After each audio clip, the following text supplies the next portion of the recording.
All right, it says we're live. I'm going to double check that.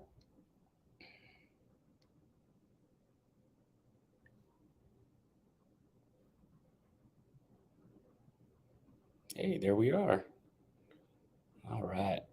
I'll do a quick little post here. People know we're going live.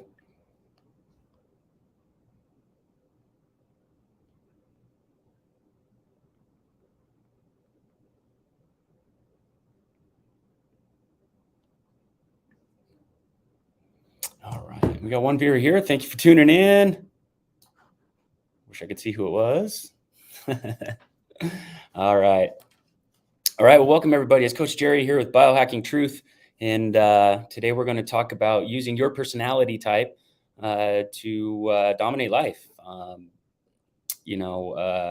lot of times we go through life where we're a little confused. Maybe we're not quite so confident in a particular situation or a type of situation, whether that be in a group environment. Some people don't like being alone, but whatever the case may be, we feel anxious. We feel not confident in certain situations. And a lot of times we try to reverse that, and we try to be like other people. And I found over and over again, once people understand their personality types and what their superpower is, then they are able to really sink into this state of high self-esteem and deep self-understanding. And once we understand ourselves better, we can understand other people better as well. Just as a reminder, what I do transformations, and basically the fitness industry, the medical industry, the health industry, functional medicine practitioners, like you name it. We've all got a role. Health coaches, we've all got a role in confusing people, and we've created this environment where people just don't know where to find the answers, and that's because it's all out of context. So what we do is we remove the confusion, and we remove the confusion. That way you have clarity, and then in that state of clarity, you can find a state of fitness, focus, and energy that makes you thrive in life. And a big part of what we do, and a big part of why we've been so successful, is because of this right here, this personality portion of our program. The personality assessment or tools, methods that I use is the Enneagram. And if you're familiar with the Enneagram, you'll know what I'm talking about. If you're not, and if my talk today interests you at all, I highly recommend any books by Riso Hudson, Riso-Hudson.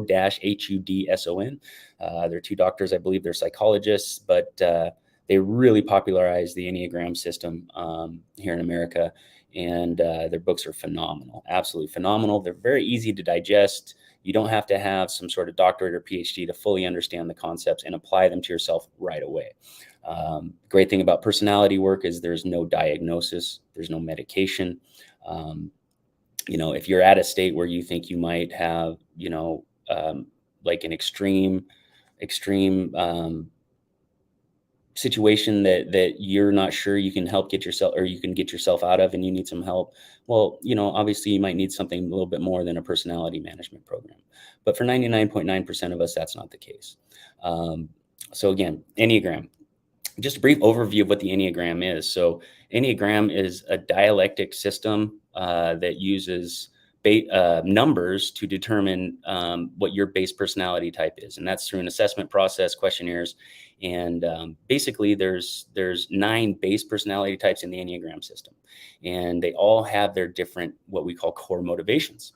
And in those core motivations are tied into our biggest fears, what we assume or feel surrounding situations of shame or guilt or fear. And from that, we can really get down to what your false core is.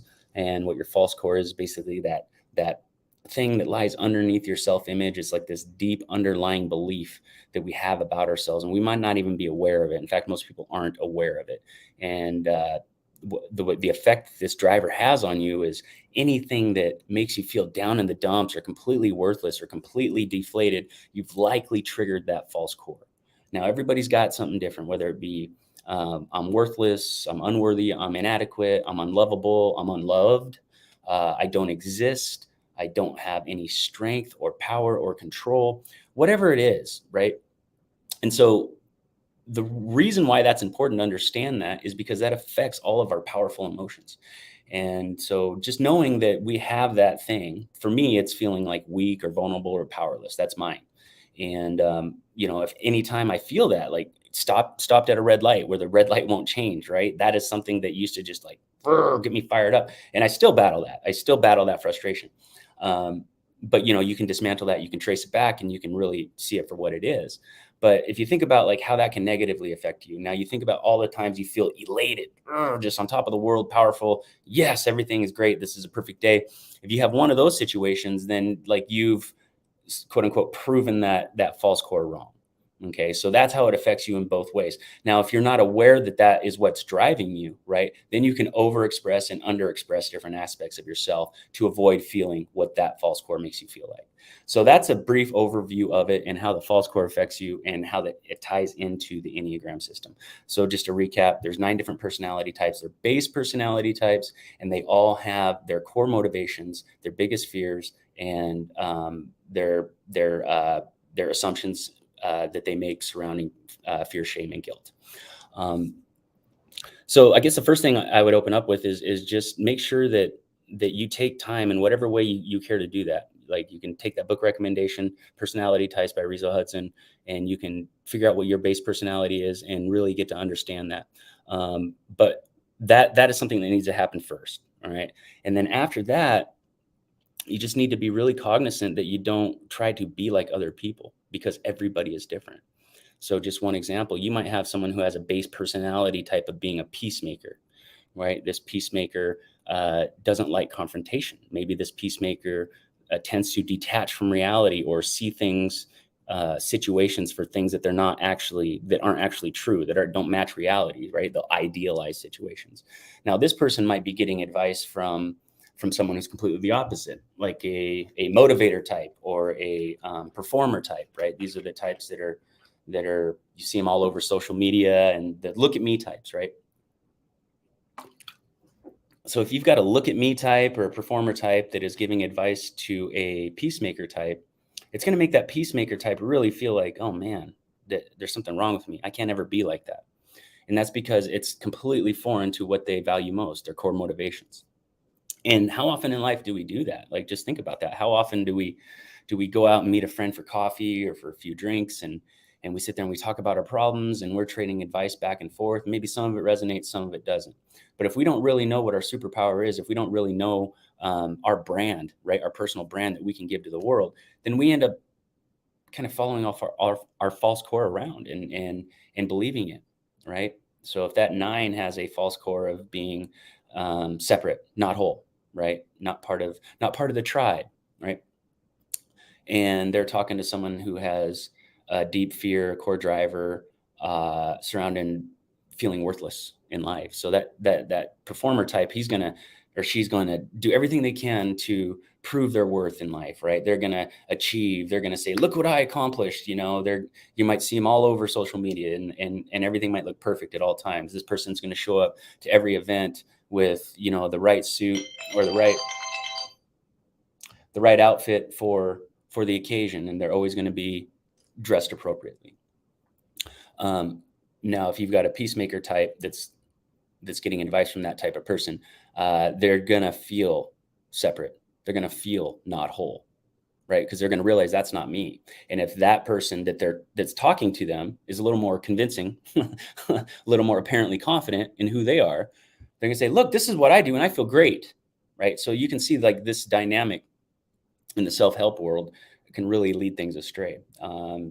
If you look at like influencers in the spiritual community, they tend to be really quite consistently along the lines of that peacemaker type that I was talking about, the type that likes to detach from reality, meditate in a cave, so to speak, right? Think of the enlightened monk.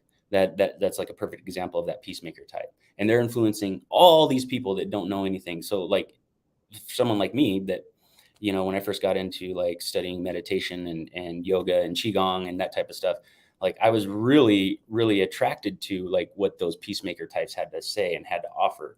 And I even like kind of became like them for quite a period of time, which was fine. It got me out of where I was comfortable and overexpressing myself. And it got me into a different space to where I could see things from a different perspective. But the moral of that story is that a peacemaker's view of the world, right, just like a maverick, which is me, a maverick's view of the world isn't for everybody, and a peacemaker's view of the world isn't for everybody. So like what we need to do as influencers and guides is to have discernment and realize that our goals aren't your goals. My mission isn't your mission, and my personality isn't your personality. So once you understand yourself, you can stop trying to be like other people. All right, be like you, be you, manifest you, right? Express you in a healthy way. And so when we talk about expression, like we have, of those 9 personality types within the Enneagram, we have a representation of all 9 types. And we want to achieve a state of what we call integration. And integration means we've been able to take all those 9 types within us and integrate them to create a healthy and whole person.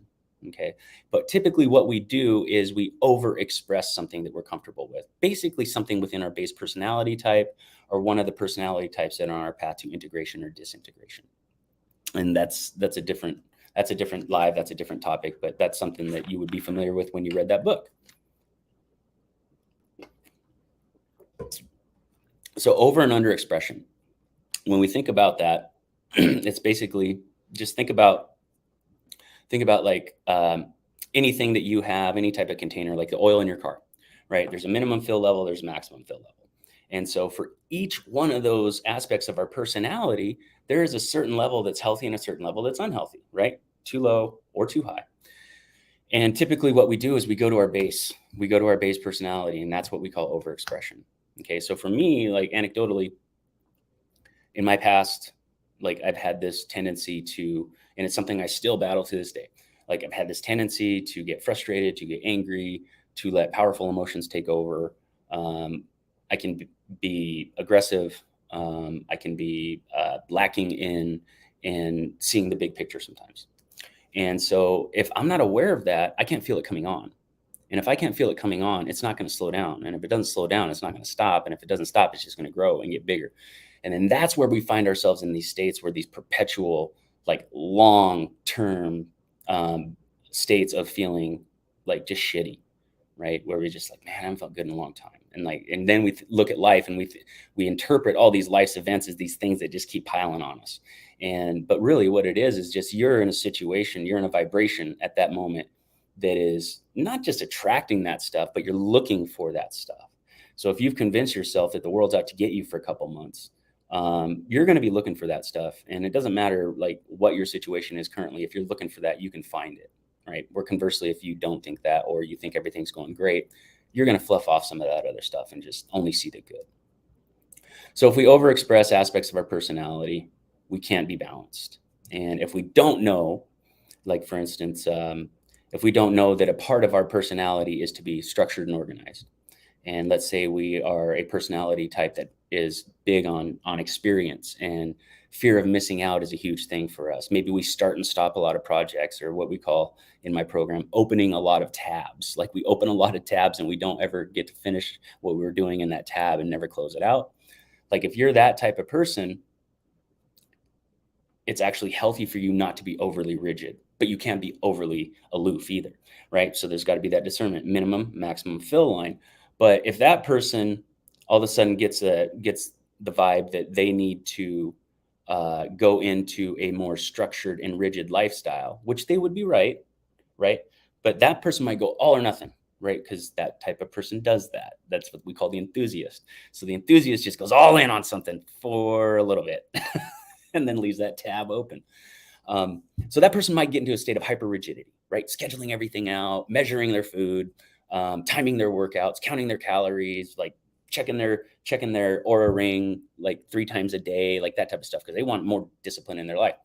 And they end up overexpressing that aspect of themselves, and they become disintegrated. Why? Because they're not having fun. They're not experiencing life, right? Whereas conversely, if someone else was like overly rigid to begin with, and that was their base personality, right? They might need to go into more of an enthusiast mindset for a little bit, but not overexpress it because it takes away from their values. So those are the traps we can get into. They're real simple to avoid once you know what you're looking for, and once you know how to how to adequately express all these aspects of your personality. But it all starts with your base personality, because that's where you're most comfortable. That is where your deep-seated motives lie. That is where your illusions that you've created for yourself surrounding your fear, shame, and guilt, that's where they lie as well. And, a good way to know that your deep seated core, your false core driver, your that thing, I just call it that thing. It's the thing that drives everything. A good way to know that it's been triggered or that you've been invited to believe that it's true is any powerful emotion. We can call them triggers. In some worlds of practice, they're called complexes. But whatever the case may be, whatever that is, whenever you're emotionally triggered, either feeling really awesome or feeling really just deflated down in the dumps, like the world is on your shoulders, that has been triggered. Now we have systems in place to where we can trace these back to our false core. We can dismantle them. We can transmute them. We can reframe as a method to dismantle. But it really is a slick system. It's very effective. But it's something you got to be familiar with and know how to do.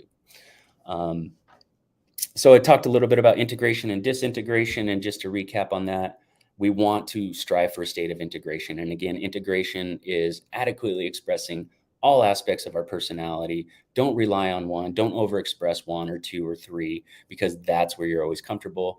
Be flexible, be pliable, and be resilient. And really the only way to do that is to really understand your base personality, and then take the time to understand all the other personalities. Because once you understand how you click, once you understand what triggers you, how to trace that back, how to dismantle it, how to adequately express yourself and get yourself into integration, once you understand that, then you'll start to understand other people as well. And once we understand other people, we can have more empathy and compassion for their situation. It doesn't mean it's always going to happen, but what you're likely to find is things that used to affect you for hours or days, months, maybe years, can be dismantled and whittled away within a matter of minutes. And that is where the win is, because your false core is always going to be your false core. Your big driver is always going to be your big driver. Your core motives are always going to be your core motives. And just expecting that to go away is not going to happen, because that's what makes you you. That's what makes you get out of bed in the morning. That's what makes you want to go achieve. That's what makes you want to be the best person you can be. That's what makes you want to provide for others. So that is a part of you. And that core motive, like, it works for the good and the bad. It's just when we overexpress how happy it makes us, that means that we actually believe on some level that false core is real, right? Again, that's I'm inadequate, or I'm unworthy, or I'm worthless, or I'm powerless. I don't exist. I'm not loved. I'm unlovable. I'm not a part of the team, right? I'm separate, whatever the case may be. So those are all real important. Recognizing when you're in disintegration, like I said, when you feel in those triggers, those complexes, and you're feeling them often, and you don't see light at the end of the tunnel, like you don't see how this is going to get better, that's being triggered. You're in a state of disintegration. Okay. You can get integrated. It doesn't take long. You just got to know the steps to take.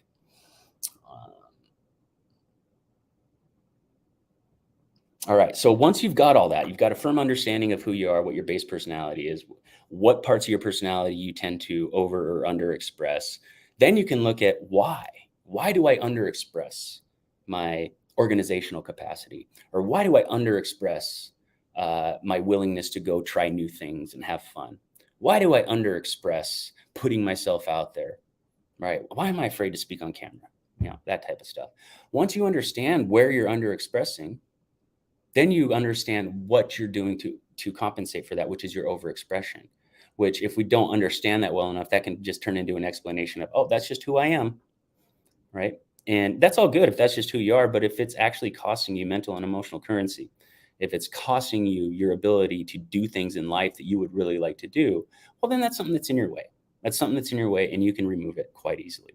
So once you get to that point, now just imagine being in this state. If you're not currently there, if you currently experience anxiety, if you currently experience a feeling of being lost, if you currently experience a feeling of being heavy or downtrodden or sad, often, consistently, and that's a good indicator that you're in a state of disintegration. If you experience that often, right, it probably wouldn't be too out of bounds to assume that when you show up to a social event, or maybe when you show up to work, or maybe when you show up around particular individuals that make you feel a certain way, that you're not the most confident, you're not the most outgoing. Even if you're an introvert, like your version of outgoing, You might find that you're not comfortable in certain situations, so you avoid them. Um, that is not a high level of confidence. That's not a high level of esteem. That's not a high level of self-expression, right? And all of those are healthy so long as they're not fake, right? And they're not an overexpression of a compensation that we've developed. Now, if you can flip the script and just say, now I understand my base personality. Now I understand what it feels like to be disintegrated. Now I understand how to get into a state of integration.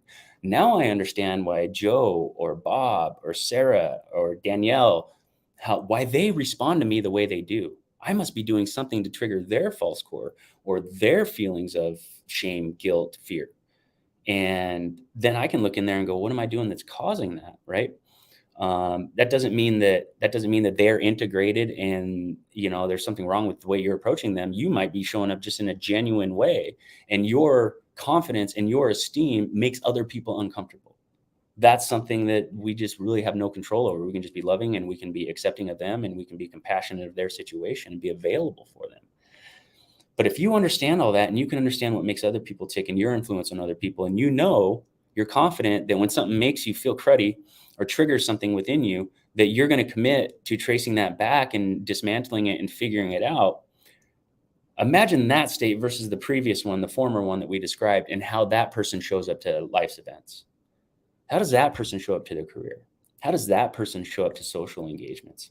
How does that person show up to a first date, right? It doesn't take a lot of imagination to show how that can be your superpower in life. And not to be like finger pointing or judgmental or anything like that, but if we're being honest, if we take a look at places where we spend our time, where we're around other people, and we just take a look at those people or listen to those people talk, how many of them, based on what we just talked about with integration and disintegration, how many of them would you say have a high level of integration, got their shit together, right?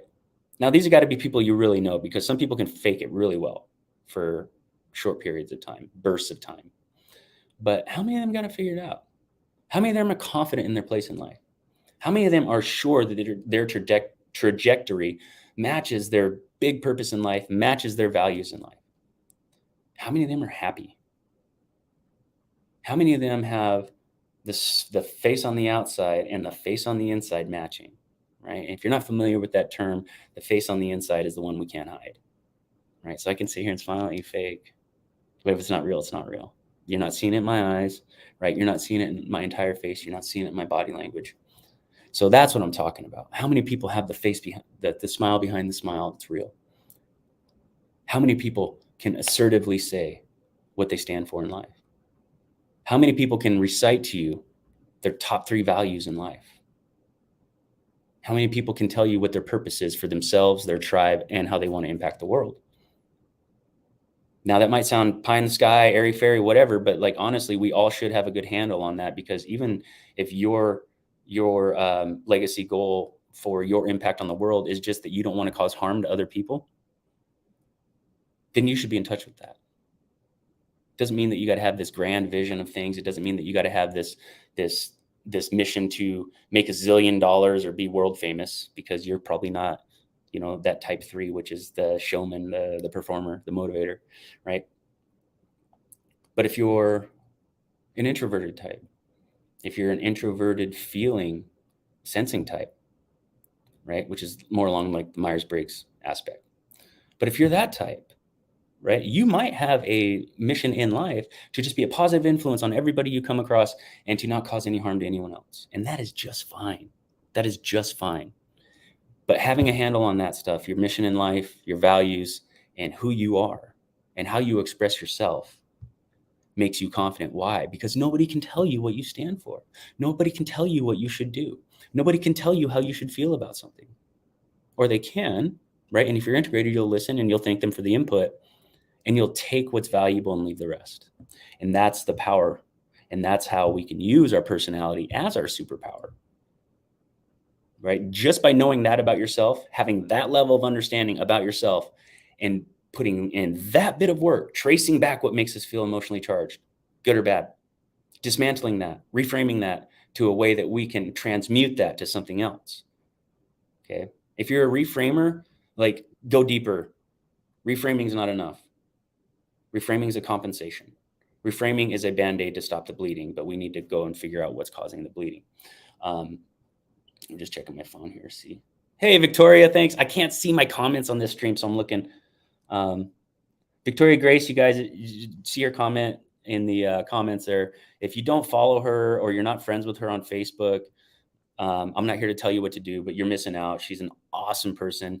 She's an addiction and recovery coach, and she is someone who's been through it. She walks the walk, she talks the talk, and she is genuinely in it for the right reasons. Her heart and soul is in this.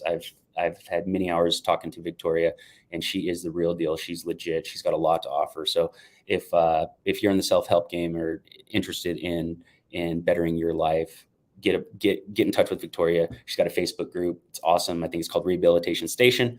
But if you're not in touch with Victoria, get in touch with her. She's awesome. So anyway, that's about all I had, guys. I mean, it's really simple. It's really simple. Get that book, Personality Types by Rizo Hudson. If this interests you, read that. And the beauty about the Enneagram, and this is why I choose the Enneagram. I've done the Myers-Briggs and that, but I chose the Enneagram because it's the only thing I've found that didn't contradict to the other things I've uncovered about myself, as far as, and whatever you feel about astrology or human design or whatever the case may be, whatever you feel about any of that, I invite you to at least have an open mind, because I've found personally, and you're talking to somebody that was completely a left brain, materialistic. If you can't prove it, it doesn't exist. There's nothing that happens after you die. Like, you just turn into a pile of dirt. That was the type of person I am until I started really getting into the self-mastery, self-discovery stuff. And the stuff that you stumble across, it's very, very accurate. And especially the more you learn about yourself, the more that stuff really speaks to you, because now you're picking up the subtle messages, you're reading in between the lines. But Enneagram really ties into all that stuff incredibly well. And it stands alone, on its own. So it's the only thing I found that didn't need something else to make it make sense. So and I invite you guys to do this. If you're into that astrology, if you're into human design, and Victoria does human design as well, if you're interested in getting a reading, reach out to her. But if you're into that stuff, and then you find out your Enneagram type, and then you read this book, at least read the chapter on your base personality type, I will be shocked if you're not just blown away. But you might not be. So anyway, that's why I chose the Enneagram. It ties in really nicely. All the personality types affect each other, and some are more effective on certain personality types than others, some less of an effect. But at the end of the day, we want to be integrated. We want to accurately and adequately express all aspects of ourselves where it's situationally appropriate. And then that's where you can stand on that rock that no one can push you off of, because you know your purpose in life, you know what you value, and you know where you're headed, and you know what you are in a healthy state. So that way, other people that aren't integrated or don't have a grasp on their values and where they're going in life, they're not going to come and tell you what to do, because by influencing you, it makes them feel better, and they don't know why. All right. So if anybody has any questions, come and tell you. If anybody has any questions, I am here, ready. And it looks like we are about a minute behind here, so time to catch up. All right. Well, that's all I've got for you guys today. And if you want to hear more about this, if you don't want to read a book, if you don't want to figure this out on your own, I'm here for you. Obviously, you guys know that. If you're interested in getting guidance in something like this, please reach out to me. Also, I've got a wonderful offer that I'm excited about for October. You may have heard me talk about it already, but we are doing a group stress dismantling and weight loss program. This right here is going to be a big part of it. So whoever enrolls in this program, you're going to save 60 to 75%, depending on what you decide you want out of the program. 60 to 75% savings off of my one-on-one fee, and you still get one-on-one time with me. So basically the way it's going to work is we're going to learn about ourselves, we're going to learn our personality, we're going to learn what makes us tick, we're going to learn why we sabotage.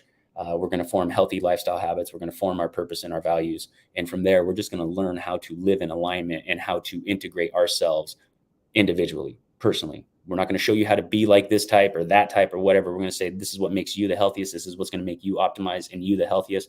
I'm really excited about this. This is probably my favorite part of everything I do, whether it be back pain, weight loss, you name it. This is probably my favorite because this is where people get leaps and bounds. This is where people go from, I've tried diets, I've tried exercise programs, I've tried everything, and I can't ever make anything last. Finding this, turning this rock over, is where so many people just see quantum leaps in their development. So I'm excited to share this with you. If you are interested in that, if you're interested in saving 65, 70%, if you're interested in having group support plus one-on-one time with me, learning more about yourself than you ever have, learning why you sabotage, how to reverse that, learning how to stay in a high level of emotional resilience. If that's interesting to you, please DM me, leave a comment down below. Or you can reach out to me direct. My phone is 406-241-3763. Email me, jerry@biohackingtruth.com. My DMs, my phone, my email, it's always open for you. So if you have any comments, questions, concerns, leave them if you watch this later. And always within this group, if you have any questions about how to get to your ultimate state of understanding, fitness, energy, focus, please post them in the group. Let's keep the conversation going. If you have a question about something, someone else probably does as well. But if there's no further questions, I appreciate your time. I appreciate those of you tuned in for tuning in. Those of you that watch later, thank you for taking time out of your day. I hope you guys have a wonderful holiday. Happy Labor Day. And as always, peace, much love, and live well.